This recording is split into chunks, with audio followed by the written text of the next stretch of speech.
As I was coming through all of this, I soon found out that one of the biggest companies that I was with, Universal Music,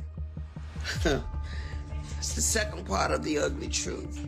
All right, y'all, listen up. It's looking like Angie Stone's tragic exit got more layers than we thought, because Jaguar Wright just rolled up with the tea and it's piping hot. You know Jaguar don't play. She always coming through with the juiciest, most jaw-droppin secrets them bigwigs in the industry be trying to bury deep. And this time, it ain't no different. She's out here dropping bombs, saying Angie's passing wasn't no oopsie-daisy accident. Nah, fam. Jaguar's swearing up and down that Angie got taken out, unloaded by some heavy-hitting power players in the game. And check this. It's given extra spice, because just a hot minute before Angie left us, couple weeks tops, she was all over social media airing out some real shit. Sis said she was squaring up with them industry titans, calling them out for jacking her coins for years, and she was done holding her tongue. Next thing you know, boom, car crash. And guess who the only one was that didn't make it out alive? Angie? Coincidence? Jaguar's got us side-eyeing the whole damn thing now. Alright, y'all, Jaguar Wright out here hollering foul play louder than a church choir on Easter Sunday, and she got a whole sermon to preach about Angie Stone. So let's chop it up real quick. Angie hit the scene December 18th, 1961, coming up in a crib where faith in them sweet melodies was thick as gravy on biscuits. Her folks plugged her into gospel early. Lil Angie wasn't even out of pigtails before she was catching the spirit through song. That church life, it was her launch pad, honey. Gave her the room to stretch them pipes and vibe with music on a soul deep level. Her daddy, oh, he was all in, holding it down in a gospel quartet out in Columbia, South Carolina, pouring love into her gift. He'd scoop her up and take her to see the heavy hitters like the Singing Angels and the gospel keynotes tearing it up live. Them shows lit a fire under Angie. Fam had her falling harder for music and schooling her on how to work that craft. She was a regular up in First Nazareth Baptist Church too, sharpening them vocals till they gleamed, stacking up the confidence that'd carry her straight to the top later on. As Angie grew, she started mixing in new flavors to her sound. But that gospel root, that's the soil where her whole career bloomed from. Jaguar's got us peeking at the dirt now, though, saying there's more to the story. All right, y'all, Angie Stone didn't just stay in the gospel lane. She took that soul fire and blazed her way into the neo-soul game, holding it down as a straight-up queen. Her voice, thick, rich, and hitting you right in the chest, making folks feel every note. She was out here vibing so hard she sparked a whole new wave of talent. Erykah Badu, Jill Scott, Lyfe Jennings, even Mariah Carey was catching them vibes. But hold up, she didn't clock out with neo-soul, nah. Angie slid into hip-hop and rap like she owned it, collabing with the real ones, the game changers, and mixing up the sound till it evolved. Her influence, it's stretching across every line, cementing her as a legend, one of the flyest voices modern music ever heard. And check this, by 16, Lil Angie was already out here making history. She linked up with Cheryl the Pearl Cook and Gwendol Blondie Chisholm, and bam, they birthed The Sequence, the first female hip-hop crew to ever do it. Talk about setting it off. Angie wasn't just playing, she was building a legacy from the jump, and we still feeling her heat today. Let's get into it. The Sequence. Angie and her girls came through and turned heads so fast, Sugar Hill Records couldn't help but snatch them up with a deal. They dropped bangers like Funk You Up, and listen, that joint wasn't just a hit, it was a whole vibe that shifted the game. Dr. Dre was out here sampling it, and it even gave that extra sauce to Mark Ronson and Bruno Mars's Uptown Funk. But hold up, cause here's where it gets messy, fam. The Sequence? They didn't get a dime or a shout out for their flavor, got straight robbed of them royalties. So Angie and the crew said, nah, we ain't letting this slide, and took Mark Ronson to court for that copyright infringement. Real talk. But Angie, she kept it pushing. She jumped into the hip-hop and electro-funk scene with Mantronix, flexing her skills, then slid front and center as the lead voice of Vertical Hold. That crew blessed R&B heads with classics like Seems You're Much Too Busy, locking Angie in as a force you couldn't ignore. As time rolled on, she leveled up, songwriting, solo dropping, stacking wins left and right, showing the industry she was that chick from day one. Angie Stone was out here dropping heat with 11 studio albums, blessing us with joints like I Wish I Didn't Miss You, No More Rain, Brother, and I Wanna Thank You. Them tracks hit different. Her gift had her rubbing shoulders with the greats too. She kicked it tight with Prince and Lenny Kravitz. Girl even picked up the sax for Lenny, blowing us away. Then she teamed up with Lenny's cousin, Jerry DeVoe, to form DeVoe, keeping that creative juice flowing.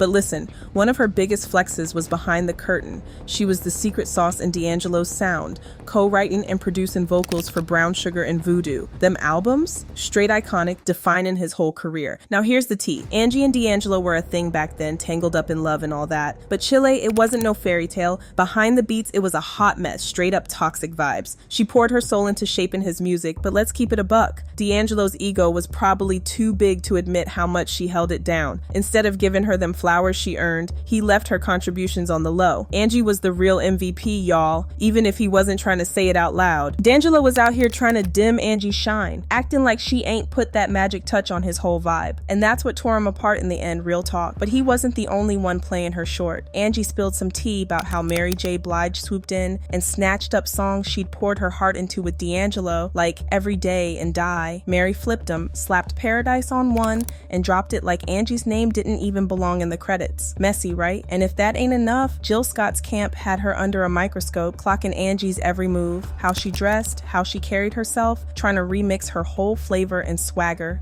To top it off, Angie's own management squad was fumbling the bag left and right. Whether they were sleeping on the job or just straight up clueless, they let big opportunities, like acting gigs, slip through the cracks. Biggest facepalm? She was this close to locking down that role in the #1 ladies detective agency, but her team flopped, and Jill Scott slid right into her spot. That could have been Angie's game changer, y'all. Now, here's where it gets real shady. Weeks before she left us, Angie was gearing up to slap UMG with a lawsuit over them unpaid royalties, ready to fight for what's hers. Whew, the drama was thick. She'd had it up to here with folks shortchanging her and was ready to throw hands for what was hers, period. Word is, damn near everybody in her pro crew, her management, her label, let her down big time. Her management squad, they wasn't riding for her like they should have, leaving her out to dry. And the label, Chile, they saw an open lane and ran with it, allegedly stuffing their pockets with millions while Angie was out here grinding,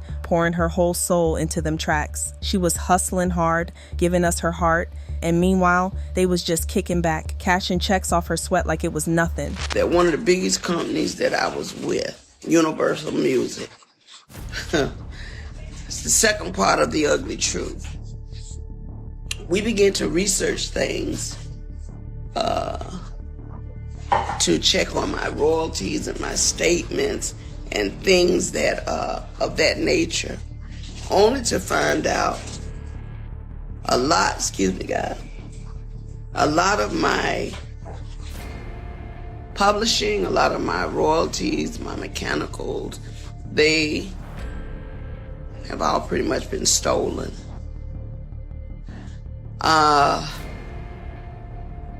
As I begin to find out things that I never had to look into, because when you hire a team of people that to some degree supposed to have your back, you're thinking that they're getting it all together for you. You know, that's why, you know, I respect Oprah Winfrey in that respect when she said, do your own research. Just Stone, the celebrity, that I let a lot of important things slip through the cracks only because I didn't know any better. I worked very hard to take care of my kids as a single mother, and I'm being transparent. My kids' fathers just were not doing what they're supposed to do. So I had to step up and go in and do everything that I needed to do for my family, which is why I worked so hard, which is why I traveled so much, which is why I did shows, because at the end of the day, after 40-something years in the business, I'm like, well, why? Where are my royalties going? Because I'm not getting this. Come to find out, Universal Music has been receiving all my royalties, all my mechanicals. They've taken pretty much everything. They've stolen, I won't say stolen, but they have taken all the monies that were due to me. They have basically absorbed in that company. And even though there's several class action lawsuits, people that were working on my behalf never even registered the songs. All the songs that I've done, I'm only coming to find out they were not properly registered by the companies that I signed over to. People that were supposed to do their due diligence. So I am truly a walking testimony that God has carried me all this time. Because if you only knew how much money they have taken from me, how much they have stolen from me, monies that I'm supposed to be, I should have been able to retire 20 years ago with the money I've made, supposedly. But there are key people that have been driving the ships. And what they've been doing is improperly representing me, improperly stealing from me, taking things in their own hand, changing and switching lanes because they knew I didn't know that part. See, I'm not an attorney. I don't know everything. What I learned how to do was go out, work hard, get paid, come home, pay my bills, take care of my family. That part. The legal side, when you hire attorneys and managers and agents, they're supposed to make sure the gray area over there that they're in the driver's seat for, they're supposed to make sure you're taken care of. And even though they were taking care of themselves, they thought very little of taking care of me. And I know because I've seen it with my own eyes. So I'm just here to let you know, one way or the other, Universal Music, you're going to have to give up my coins. Angie wasn't holding her tongue. She was out here calling out every last soul who did her dirty, and now the fans got questions on deck. They're peeping them unpaid royalties and that accident of hers, wondering if there's a shady link, cause let's keep it a buck. It ain't the first time an artist stepped to the big dogs and then, poof, mysteriously checked out. The music game's been chewing up and spitting out folks who dare to clap back for ages. With Angie gearing up to lawyer up and take it to court, some folks side-eyeing hard, like, was this really just a fluke crash or nah? Now the way that accident went down, it's got eyebrows raised high, how it was so damn brutal, yet Angie was the only one who didn't make it out. Ain't nobody praying for more bodies, don't get it twisted, but something about this math ain't adding up for the people. Words even floating around that Angie might have already been gone before that crash hit. Whew, that's another twist in this already murky mess. Folks can't help but dig deeper now. Alright y'all, Jaguar Wright's out here spilling tea saying there's a whole lot of mess we ain't privy to yet. She's swearing up and down that Angie got hushed, silenced y'all, cause she was this close to flipping the lid on some big time power players. What do they want? What do you mean? They want their payment. They want their pound of flesh. They want you to keep feeding the system. Doesn't matter how hard she worked for it. That's not her money. That's their money. That's what they do. They've been robbing me for years. Yep. They stole more money from me than they stole from Angie. I can't stop thinking about Nick Carter. And Aaron Carter. I can't stop thinking. Brother in the Illuminati, brother not in the Illuminati. Brother in the Illuminati commits all kinds of heinous crimes against women, and he's okay, but his brother's gone. And all he wanted was his money so he could push on. Like, how many of these things have to happen in front of the public? Of course they're going to attack, I'll be sure. Of course they're going to attack me. Of course they're going to attack anybody who's interested in the truth.